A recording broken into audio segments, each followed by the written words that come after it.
So hello friends, আমি অমিত আর স্বাগতম আপনাদের সবাইকে কেরিয়ার প্লাস চ্যানেলে। আজকের এই ভিডিওতে আলোচনা করব কারেন্ট অ্যাফেয়ার্স নিয়ে। এই সপ্তাহের সমস্ত ইম্পর্টেন্ট কারেন্ট অ্যাফেয়ার্সগুলো এই ভিডিওতে আমি আলোচনা করব।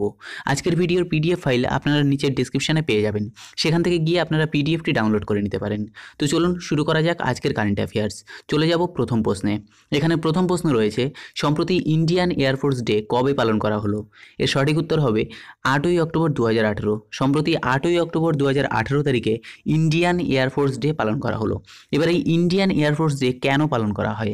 8ই অক্টোবর ইন্ডিয়ান এয়ারফোর্স প্রতিষ্ঠিত হয়েছিল, তবে কত সালে এটি প্রতিষ্ঠিত হয়েছিল আমাদেরকে জানতে হবে। তাহলে ইন্ডিয়ান এয়ারফোর্স প্রতিষ্ঠিত হয়েছিল 1932 সালের 8ই অক্টোবর, এবং 1932 সালের 8ই অক্টোবর তারিখে এটি প্রতিষ্ঠিত হয়েছিল। এই কারণেই প্রতি বছর 8ই অক্টোবর তারিখে ইন্ডিয়ান এয়ারফোর্স ডে পালন করা হয়।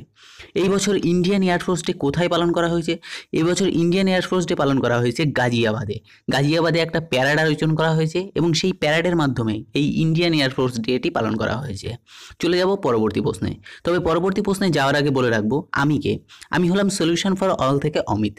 সলিউশন ফর অল হলো একটি এডুকেশনাল ইউটিউব চ্যানেল, যেখানে আপনারা চাকরি সংক্রান্ত বিভিন্ন ধরনের ভিডিও পেয়ে থাকবেন এবং বিশেষ আকর্ষণ হিসেবে পেয়ে থাকবেন প্রতিদিন সকাল 5টার সময় একটি করে কারেন্ট অ্যাফেয়ার্সের ডিটেলস ভিডিও। এই যেইভাবে আমি আপনাদেরকে ভিডিওগুলো দিচ্ছি, ঠিক এই রকমভাবেই আপনারা ভিডিও পাবেন কারেন্ট অ্যাফেয়ার্সের। এবং আমি শিওর, যদি আপনারা সেই সমস্ত ভিডিওগুলো প্রতিদিন সকালে উঠে একটি করে ভিডিও দেখেন, তাহলে অবশ্যই আপনার চাকরির পরীক্ষায় কারেন্ট অ্যাফেয়ার্স নিয়ে আর কোনো রকম প্রবলেম থাকবে না। সেখানে প্রথমে প্রশ্নগুলো বলা হয় এবং তারপর সেই প্রশ্ন সম্পর্কিত বিভিন্ন ফ্যাক্ট আপনাদের সামনে তুলে ধরা হয়। তাই সেই সমস্ত কোশ্চেনগুলো খুব গুরুত্বপূর্ণ এবং ভিডিওগুলো খুব গুরুত্বপূর্ণ। তাই সেখানে প্রতিদিন সকালে আপনি 5:30টার সময় বা 5টার সময় একটি করে নতুন ভিডিও কারেন্ট অ্যাফেয়ার্সের ভিডিও পাবেন। এছাড়াও পাবেন চাকরি সংক্রান্ত বিভিন্ন ভিডিও। এই ভিডিওর ঠিক নিচের ডেসক্রিপশানে আপনারা আমাদের চ্যানেলের লিঙ্কটা পেয়ে যাবেন, সেখান থেকে গিয়ে আপনারা আমাদের চ্যানেলটি ভিজিট করতে পারেন এবং যদি ভালো লাগে তাহলে অবশ্যই আমাদের চ্যানেলটিকে সাবস্ক্রাইব করতে ভুলবেন না। তো চলুন দেখে নেওয়া যাক পরবর্তী প্রশ্ন। পরবর্তী প্রশ্ন হলো, সম্প্রতি জম্মু কেন্দ্রীয় বিশ্ববিদ্যালয় কোন সংস্থার সঙ্গে চুক্তিতে আবদ্ধ হলো? সঠিক উত্তর হলো ইসরো। সম্প্রতি ইসরো এর সঙ্গে সিইউজে অর্থাৎ জম্মু কেন্দ্রীয় বিশ্ববিদ্যালয় একত্রিত হলো। সিইউজে কথাটি এসছে, তার মানে সিইউজে এর পুরো কথাটা আমাদেরকে জানতে হবে। সিইউজে পুরো কথা হলো সেন্ট্রাল ইউনিভার্সিটি অফ জম্মু, যার বাংলা কথায় বলা হয় জম্মু কেন্দ্রীয় বিশ্ববিদ্যালয়। ইসরো এখানে গুরুত্বপূর্ণ একটি টার্ম হিসেবে এসছে ইসরো। তাহলে ইসরো সম্পর্কে আমাদেরকে জানতে হবে। ইসরো এর পুরো কথা হলো the Indian Space Research Organisation. এর চেয়ারম্যানকে ডক্টর কে শিভান। এর হেডকোয়ার্টার কোথায় অবস্থিত? এর হেডকোয়ার্টার বেঙ্গালুরুতে অবস্থিত। চলে যাব পরবর্তী প্রশ্নে।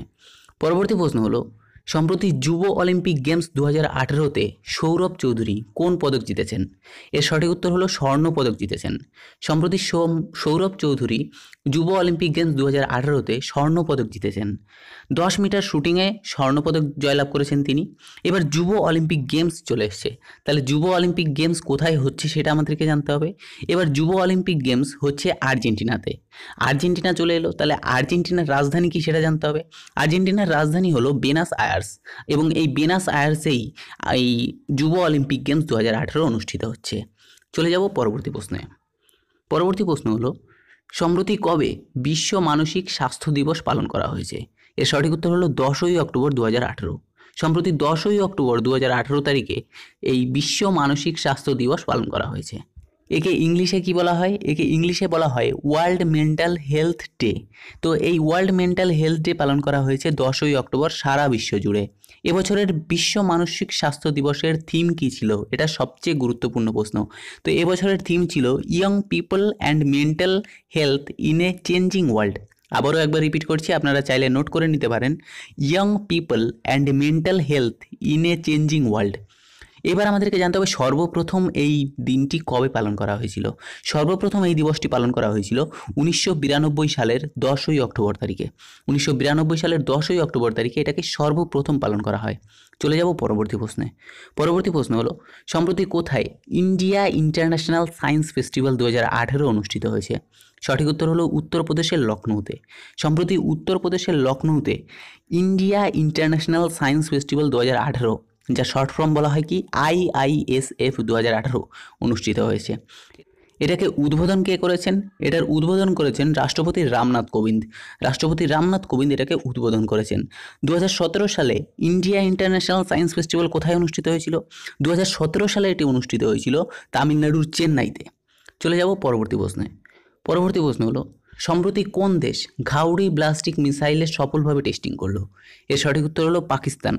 সম্প্রতি পাকিস্তান ঘাউড়ি মিসাইলের সঠিকভাবে টেস্টিং করে দিল। তো পাকিস্তান চলে এলো, তাহলে পাকিস্তান সম্পর্কে আমাদেরকে জানতে হবে। পাকিস্তানের প্রধানমন্ত্রী কি? ইমরান খান হলেন পাকিস্তানের প্রধানমন্ত্রী।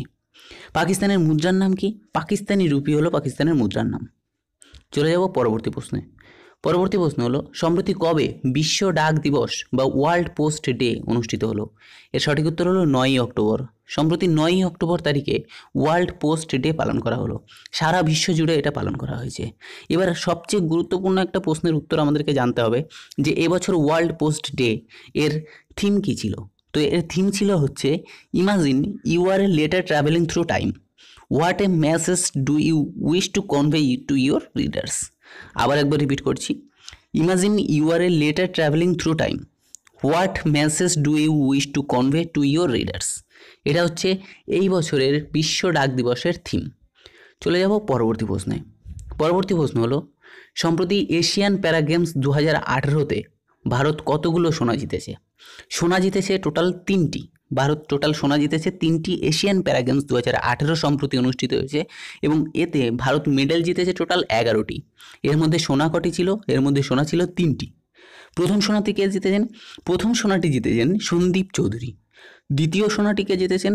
রাজু রক্ষিতা। তৃতীয় সোনাটি কে জিতেছেন? জয়দেব সুহাস নারায়ণ।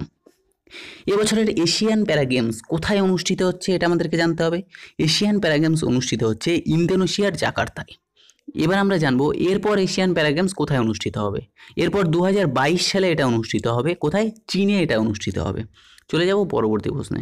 পরবর্তী প্রশ্ন হলো, সম্প্রতি যুব অলিম্পিক গেমস 2018-তে ভারত থেকে সোনা জিতেছেন কে? সঠিক উত্তর হলো ওয়েট লিফটার জেরেমি লালরিনুঙ্গা। তিনি সম্প্রতি ভারত থেকে সোনা জিতেছেন। তাহলে এখানে আমাদের একটা কোশ্চেন অবশ্যই চলে আসছে যে এই যে জেরেমি লালরিনুঙ্গা ইনি কী করেন? ওয়েট লিফটার একজন। তার বয়স কত ছিল? 15 বছর। সবচেয়ে গুরুত্বপূর্ণ একটা জিনিস যে তার বয়স কত সেটা আমাদেরকে জানতে হবে। মোট 274 কেজি ওজন উঁচু করে তিনি এই চ্যাম্পিয়ন হয়েছেন। এখানে একটা গুরুত্বপূর্ণ জিনিস এসছে, সেটা হচ্ছে অলিম্পিক গেমস, যুব অলিম্পিক গেমস, এটা সম্পর্কে আমাদেরকে একটু জানতে হবে।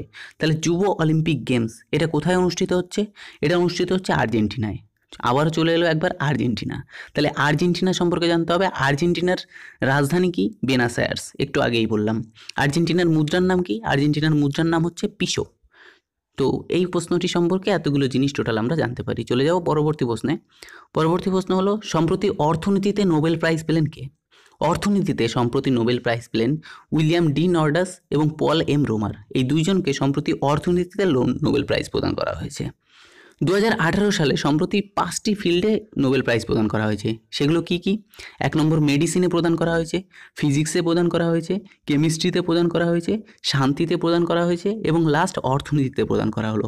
এবছরের নোবেল প্রাইজের একটি বিশেষত্ব আছে, সেটি কি? এবছর সাহিত্যে কোনো রকম কোনো নোবেল প্রাইজ প্রদান করা হবে না।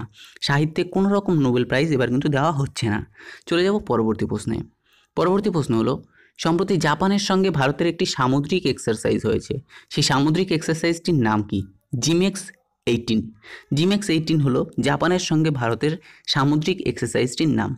চলে এলো জাপান। জাপান সম্পর্কে আমাদেরকে জানতে হবে। জাপানের রাজধানীর নাম কি? টোকিও। জাপানের মুদ্রার নাম কি? Japanese yen. এবং জাপানের প্রধানমন্ত্রীর নাম কি? শিনজো আবে।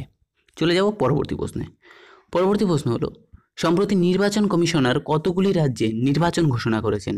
সঠিক উত্তর হলো 5টি। নির্বাচন কমিশনার সম্প্রতি 5টি রাজ্যে নির্বাচনের ডেট ঘোষণা করে দিয়েছেন। এই 5টি রাজ্য কি কি? মধ্যপ্রদেশ, রাজস্থান, মিজোরাম, তেলেঙ্গানা এবং ছত্তিশগড়। সমস্ত রাজ্যগুলির ভোটার ফলাফল কবে প্রকাশিত হবে? 11ই ডিসেম্বর। এবার ভারতের চিফ ইলেকশন কমিশনার সম্পর্কে একটু জানতে হবে। ভারতের চিফ ইলেকশন কমিশনার হলেন ওম প্রকাশ রায়াত। এবং ইলেকশন কমিশন কবে প্রতিষ্ঠিত হয়েছিল এটা জানতে হবে। 1950 সালের 25শে জানুয়ারি এটা প্রতিষ্ঠিত হয়েছিল। চলে যাব পরবর্তী প্রশ্নে। পরবর্তী প্রশ্ন হলো, সম্প্রতি কেন্দ্র সরকার কোন রাজ্যকে 450 কোটি টাকা বিমা ঘোষণা করেছেন? সঠিক উত্তর হলো কর্ণাটক। সম্প্রতি কর্ণাটককে 450 কোটি টাকা বিমা ঘোষণা করেছেন কেন্দ্র সরকার। কর্ণাটকের রাজধানীর নাম আমাদেরকে জানতে হবে। কর্ণাটকের রাজধানীর নাম হলো ব্যাঙ্গালোর। কর্ণাটকের চিফ মিনিস্টারকে এইচ.ডি. কুমারস্বামী। কর্ণাটকের বর্তমান গভর্নরকে বাজুভাই বালা।